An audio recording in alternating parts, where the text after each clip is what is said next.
Hello everyone, I hope y'all are doing well today. I am going to be talking about the worst Skip Bayless opinions, and at the end of the video, I will be putting them into a ranking.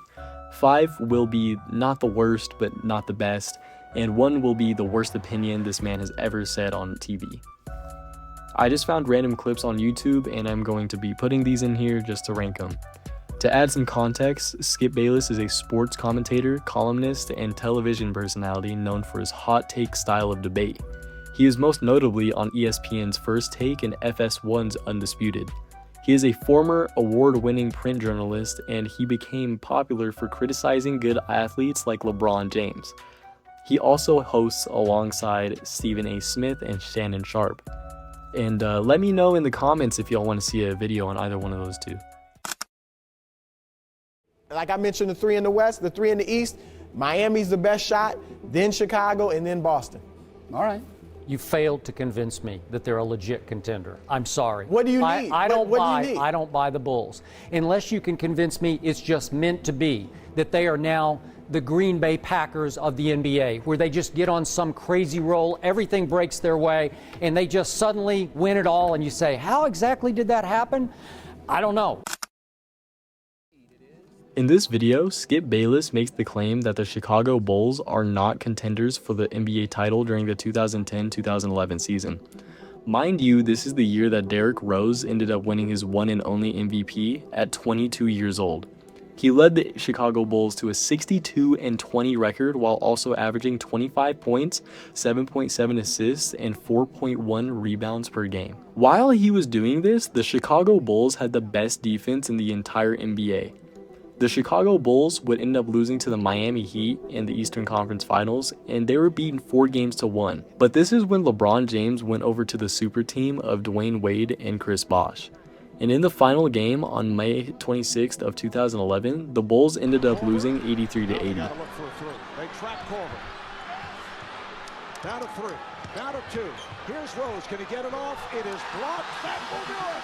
The Miami Heat have come from behind to defeat the Chicago Bulls 83-80, and Miami is headed. Which means they must have stayed competitive for the people that would end up losing in the finals. And there's a decent chance that they could have won it all due to Dallas Mavericks having a weaker championship team during that time. So this is just a bad take, but it's not the worst. I'm not sure we'll ever see that Kobe again, that superstar Kobe, after 15 NBA seasons. But right now, I can make the case that Dwayne Wade is the closest thing we have to Michael Jordan in his ability to impact, to explode on a game. This video is based on June 7th of 2011. During this time, Dwayne Wade was in a big debate for the greatest player in the world between him and Kobe Bryant, at least in the show. Wade averaged 25.5 points, 6.4 rebounds, and 4.6 assists in the regular season, while also averaging 24.5 points, 7.1 rebounds, and 4.4 assists per game in the playoffs. The Miami Heat also made it to the finals, but took a loss to the Dallas Mavericks, earning Dirk Nowitzki his first and only ring. This, of course, is a great achievement for Dwayne Wade, even if he took a bit of a dip during the playoffs. But this stat achievement is nowhere near Michael Jordan's greatness, especially during his time. Michael Jordan finished his NBA career with averages of 30.1 points, 6.2 rebounds, 5.3 assists, and 2.3 steals per game. And if we were just to compare stats, Jay is a far greater player than Dwayne Wade, period. D. Wade finished his career with averages of 22 points, 5.4 assists, 4.7 rebounds, and 1.5 steals per game. Now, not to leave out context, Bayless did say that he wasn't meaning to compare D. Wade to MJ, but he was saying that in the present NBA in 2011, he was able to take over games similar to MJ during his time, which was a good point, but nothing comparable to MJ. So this wasn't a terrible take, but not exactly a good one, even with context. I'm going to give LeBron a break today because he did have a triple-double, including 19 rebounds. So I'm going to give him a D-, and that's D as in dog minus. Yet in the last 2 minutes, Rob Parker, I saw LeBron James give up, and in turn his team gave up. The whole team did, They all just said, okay, if you're giving up, we'll stop. We won't foul.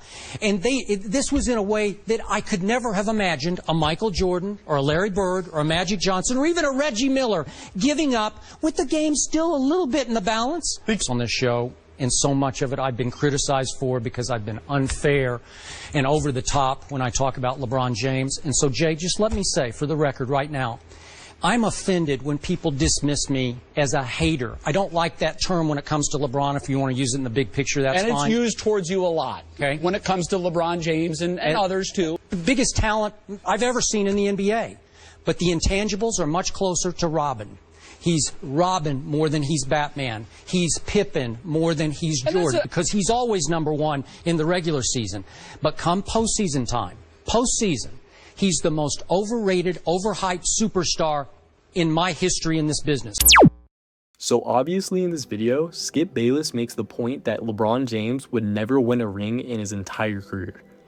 This is easily one of the most blasphemous claims, especially made during this time. LeBron James led the 2009-2010 Cleveland Cavaliers to a 66-16 record and finished first in the NBA Central Division. They finished with about 100.3 points per game, which was the 13th of the 30 NBA teams during this time, and the lowest amount of an opponent's points per game, which was 91.4. LeBron helped in all of this while having a starting lineup of Mo Williams, Delonte West, Anderson Varejao, and Zydrunas Ilgauskas as his teammates. If LeBron James could do this with a 14U AAU team, then he'd probably be able to win a championship later in his career. And this was all in his 6th NBA year, by the way. Really need to explain more? This is just a bad take. Let's talk about the NBA. You talked earlier, you didn't agree about LeBron. I want you to give me your top 5 now of that top 500 players in the NBA. Take it away, Skip Bayless. Okay, number one, I'm sticking with it even though he let me down in the NBA Finals. Dwayne Wade. Agree, disagree? Agreed. Thank you. Number 2, and I thought long and hard about this, but because he yet has no rings, but has all the talent in the world, as Coach Williams just said, a very close number 2 is Kevin Durant. Disagree. Keep going. Number 3, I thought long and hard about this, and I may be a little high here, but I'm doing it out of respect for legacy and jewelry, and that is Kobe Bryant at number 3. Again, I thought he was, as I told you before, egregious against Dallas. Really, the last month of the season, I couldn't recognize the guy. Disagree. It's basketball. We don't need to hear you. Yeah. We disagree. Keep going. Okay, and then a guy who impressed me mightily to the point I could not ignore him any longer. I have Dirk at number 4, just off what he did, not just in the finals, but through the whole playoff run, including against Kobe Bryant, or what was left of Kobe Bryant. We agree. Keep going. And number 5, Carmelo Anthony is not the 12th ranked player in the world. This hot take is around the same year as the first hot take mentioned in the video, but this is when Dwayne Wade was unrefuted the greatest player in the world during this time. And on the ESPN TV show with Stephen A. Smith, Skip Bayless and Stephen are giving out their 5 best players in the world, and this is the list that Skip had. Dwayne Wade at number 1, Kobe at number 2, Dirk at number 3, KD at number 4, and Carmelo Anthony at number 5, while putting LeBron James in 6th place. No, I'm not really going to argue the other 4 places in the list because Dwayne Wade was great during this time, Kobe had his legacy build up, and Dirk was doing great. Kevin Durant was also an anomaly. Carmelo Anthony had no success in the playoffs. He had a first-round loss that did not dictate anything good for him. Melo was scoring great numbers, but they were not anything compared to LeBron's. In the 2010-2011 regular season, LeBron James averaged 26.7 points, 7.5 rebounds, and 7 assists per game, leading into the Miami Heat to the high seed and eventually the finals. The same season, Carmelo Anthony was split between the Denver Nuggets and the New York Knicks, but he averaged 25.6 points, 7.3 rebounds, and 2.9 assists across 77 games, which also selected him to his 4th All-Star game.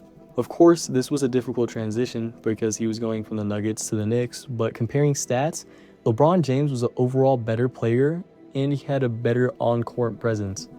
And he was getting to his spots really easily and while having a great team behind him. especially after leading his previous Cleveland Cavaliers to the 1 seed multiple times and far into the playoffs. So saying that Carmelo Anthony is above LeBron during this time is a very far stretch. This is just a bad take, and quite possibly one of the worst ones on the list so far.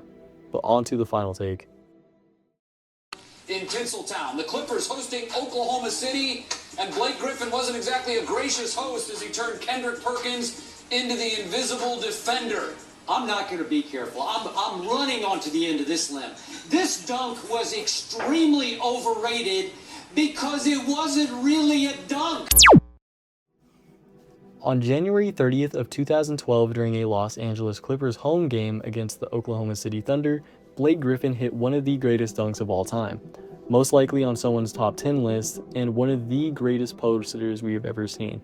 But for some reason, Skip Bayless just wanted to feel different this day by saying that he was unimpressed by this dunk.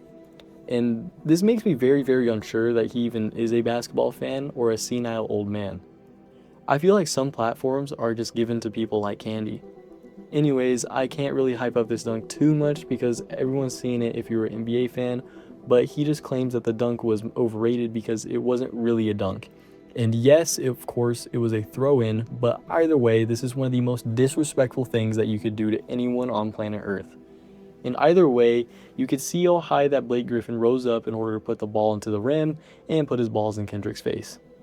So yes, of course, it's a bad take, but this one's a little bit more reasonable than the last. So in order to rank these terrible takes that Skip Bayless had, I'm not even going to put it up to algorithm, but I'm going to put it up to opinion. Of course, my opinion. At number 5, I'm going to put the Dwayne Wade is the closest thing to Michael Jordan opinion there. It wasn't necessarily an extremely bad take, but it's still not great, and it doesn't really get as bad as the other ones. At the number 4 spot, I'm going to put the Blake Griffin's dunk was overrated take there. It was definitely bad, but I could at least understand some reasonability behind it, and I feel like it's on the same level as the previous take, but more subjective. At the number 3 spot, I'm going to put the Chicago Bulls are not contenders for the NBA title there. It was definitely a bad take, even if you look at the statistics and everything like that. But they did end up losing in the semifinals, but Skip Bayless was just trying to feel different during this one, so I'm going to put this here. For the number 2 spot, I'm going to put Skip Bayless's tier list. It's easily one of the worst takes that I've ever heard, especially on TV, and if you look at the stats or look how LeBron James is playing during that season, you could tell that he was a lot better than someone like Carmelo Anthony. No disrespect to him. And for the number 1 spot, I'm going to put LeBron James will never win a ring. Well, you know why. He's won 4 of these. And it makes it worse that he was showing how great he was in only 6 years.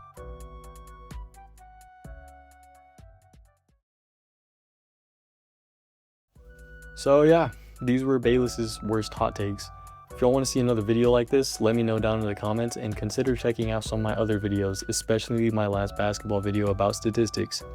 Thank you for taking the time to watch this video and consider checking out my socials down in bio. Have a nice day.